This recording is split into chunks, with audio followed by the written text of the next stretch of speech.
and welcome back to my channel. Today I'm doing a spread for a 3/4 or a single bed. Now I cut 3 pieces, the backing,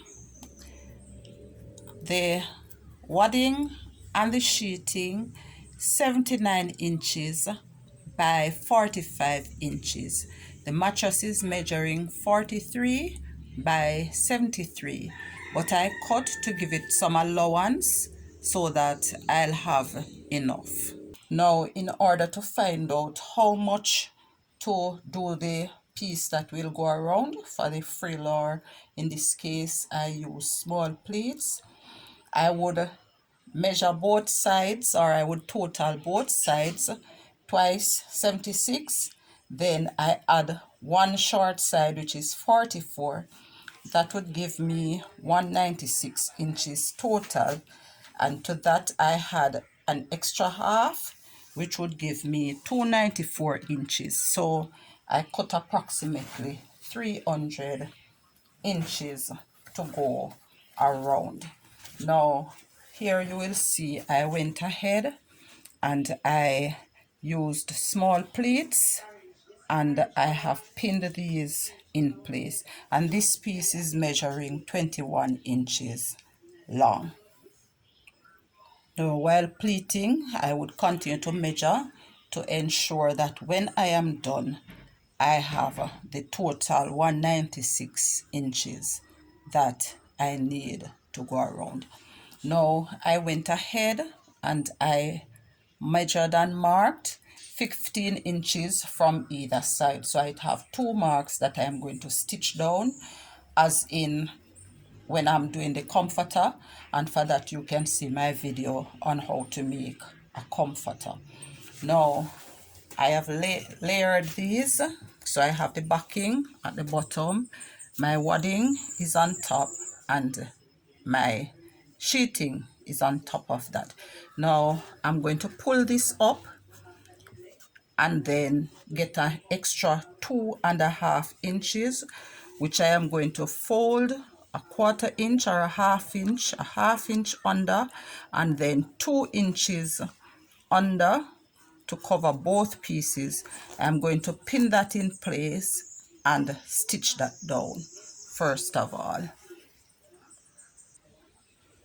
Now I have turned this over so that it will be easier for me to turn over and pin the 2 inches in place. So I'm just going to go ahead, measure 2 inches. So if you notice now, my sheeting is down flat, feet right side down with the wadding in between, and the backing is now on top. So I have layered these in order to easily measure the 2.5 inches.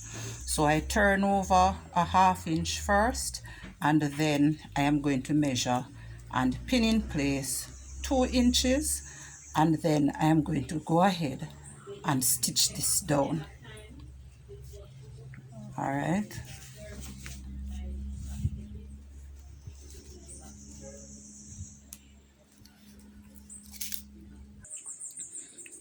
Okay, with it all basted in place, I am just going to stitch along this line now. All right, there it is with the 2 inches stitched down. That is the wrong side, and here it is on the other side. Now I also went ahead and I pinned and basted the lines that I had drawn before. Now I must tell you, when you are basting, you have to ensure that your backing stays flat, so that when you stitch and you are done, you don't have to pick out, but everything will be nice and flat. So you even out while you're basting and ensure.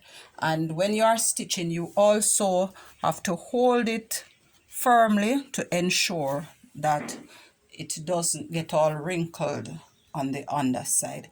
Now I'm going to stitch these 2 lines and then get back to you. This is what it looks like with both lines now stitched in place. Now I have gone ahead and I have measured from the one side to the next, and I have put in a line to show where I will stitch on the gathers. So you can measure that, so it would be 43, and I give it about an ½ inch extra, and I draw my line. So I am ready to begin to baste on my pleats. Okay, here is the spread all done, and I just want to show you I double stitched where I put on the frill just to make it a little more sturdy. So that is all done. Thanks for watching, and remember to like, share and subscribe.